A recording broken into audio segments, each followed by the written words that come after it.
Petit coup de gueule. L'autre jour, je suis tombée sur une story d'une psy que je ne citerai pas parce que c'est pas le but, qui faisait donc des stories pour dire que suite à une séance qu'elle venait de faire, ça a son importance dans l'histoire, elle voulait partager quelque chose qu'elle avait déjà envie de partager sur son réseau, sur son compte de réseau social. Et donc elle explique que elle conseille régulièrement à ses patients d'aller consulter des psychiatres pour faire des évaluations, pour proposer des médications, etc. Bon, sur ce point-là, je me dis c'est étonnant que ça arrive si régulièrement, parce que normalement ça devrait pas forcément arriver si régulièrement, mais ça dépend de sa patientèle. Donc ça, je peux pas mettre le curseur quelque part. Mais ce qui, moi, m'a choquée, et d'où le coup de gueule aujourd'hui, c'est ce qui arrive après, puisqu'en fait, elle dit que quand elle fait ça, elle prend le temps de faire des lettres d'adressage, ce que je peux faire aussi, ce qui m'est arrivé de faire, que ce soit dans le cadre d'une démarche d'aller voir un psychiatre, un médecin traitant, ça m'est arrivé aussi dans des questions d'ordre juridique, où il fallait faire des attestations, etc. Donc, ok, ça fait partie du taf de psy. Et elle insiste, elle dit qu'elle passe 1 heure par attestation. Alors, moi, perso, je passe moins de temps parce que peut-être je suis plus rapide ou bon, bref, peu importe. Mais 1 heure, c'est vrai que c'est beaucoup. Ça me paraît beaucoup. Et puis elle dit que ça prend du temps, qu'elle le prend sur son temps personnel, que contrairement à d'autres collègues, elle ne le fait pas facturer ce temps-là. Ce que je ne fais pas non plus, je ne facture pas les temps de rédaction en dehors des séances. Voilà, là, c'est chacun fait comme il le sent, quoi. Mais ça a son intérêt dans l'histoire qu'elle raconte, parce que on sent la colère qui monte en elle petit à petit, et elle finit par dire, sans être vraiment affirmée d'ailleurs, parce qu'en fait on le comprend au fur et à mesure où elle répète. Au début, elle dit un truc du style quand on comprend que les patients ne viennent pas, et elle répète ça, ne viennent pas plusieurs fois, puis enfin moi je comprenais pas si elle disait que les patients venaient pas aux prochaines séances de thérapie avec elle, ou s'ils venaient pas et s'ils allaient pas à leur rendez-vous de psychiatre, ou s'ils se servaient pas des attestations, enfin c'était pas très clair. Et au final, elle finit par dire, bah voilà, quand ils ne font pas la démarche, donc on comprend que c'est la démarche d'aller vers le psychiatre, mais elle le dit toujours pas aussi explicitement.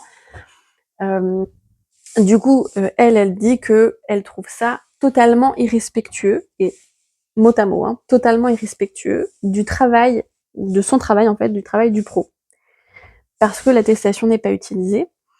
Et elle finit sa story en disant que effectivement ça l'énerve, en disant que quand un professionnel, quand un psychologue conseille, invite, fait des indications pour le patient, ce serait bien que le patient le suive, parce que c'est pas pour rien que nous, professionnels, on donnerait certaines indications. Et voilà, et la story s'arrête là-dessus. Alors, s'il vous plaît, dites-moi en commentaire que je ne suis pas la seule à être choquée par ça, parce qu'il y a plein de choses qui me gênent là-dedans, dans le sens où, déjà, comme elle dit qu'elle vient de finir une séance, il suffit que son patient, qu'elle vient de voir juste avant la story, tombe sur la story. Mais je me dis, mais quelle violence pour ce patient, en fait. Ça me gêne et ça me choque. Quelle violence pour le patient d'entendre, en gros, je suis pas contente que t'aies pas utilisé mon attestation parce qu'en plus, du coup, ça veut dire que tu respectes pas mon travail, alors qu'il ne s'agit pas de ça, mais vraiment pas. C'est prendre un truc personnellement qui ne l'est pas. Enfin, le patient, son but, c'est pas d'avoir une relation avec nous, psy, et puis ensuite de ne pas nous respecter. Enfin, c'est pas du tout l'enjeu, et je trouve que ça manque beaucoup de finesse d'analyse du processus thérapeutique, du fonctionnement interne du patient, de qu'est-ce qui se passe dans la relation thérapeutique, qu'est-ce qui se passe pour le patient, sans forcément que nous, en tant que personne, on soit, comment dire, j'allais dire le centre de tous les enjeux. Enfin bref. Et puis la fin de cette story, mais ça vient d'où ça, parce qu'on est pro, donc là elle utilise quand même un argument d'autorité. Moi ça me rebiffe à chaque fois que j'entends ça, c'est pour ça que j'avais envie de faire ce réel. Je trouve que c'est vraiment, pour le coup, pas à faire. C'était pas à faire, c'est pas à refaire, c'est voilà. On n'utilise pas d'argument d'autorité pour dire regardez j'ai ma blouse blanche, regardez j'ai mon diplôme, donc si je dis un truc ça veut dire qu'il faut le faire, mais pas du tout. Mais pas du tout, en fait.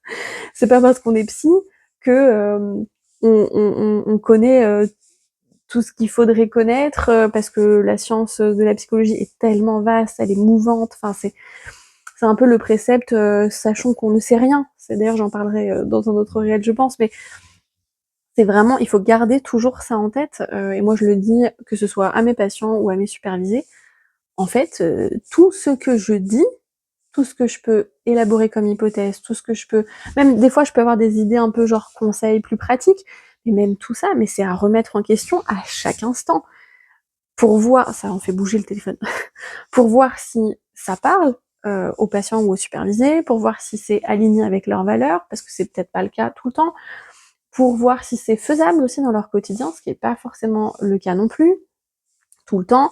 Et en fait, il y a besoin de faire des ajustements comme ça, mais de partir du principe que si le patient ne fait pas quelque chose qu'on lui demande de faire, mais on est dans quelle relation en fait? Je trouve que c'est pas une relation thérapeutique, ça devient une relation un peu de soit de dépendance, plus, mais avec un peu de domination quand même, hein. C'est le psy devient celui qu'on doit écouter, et à des extrêmes, ça existe, je sais que ça existe. Il y a des patients qui ont déjà entendu de la part de leur psy, de leur thérapeute, peu importe, que il fallait pas qu'ils prennent une décision pendant tout le temps où ils étaient en thérapie, il fallait pas qu'ils prennent une décision sans en parler à leur thérapeute avant, y compris changer de coupe de cheveux. Mais moi, ça me choque de fou, en fait.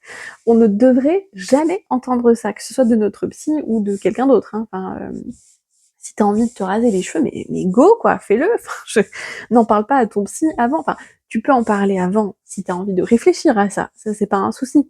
Mais c'est pas au psy de décider si le feu est vert pour que tu prennes une action, que tu décides quelque chose, ou c'est encore moins au psy de décider si c'est la chose que tu dois faire ou que tu ne dois pas faire en fait.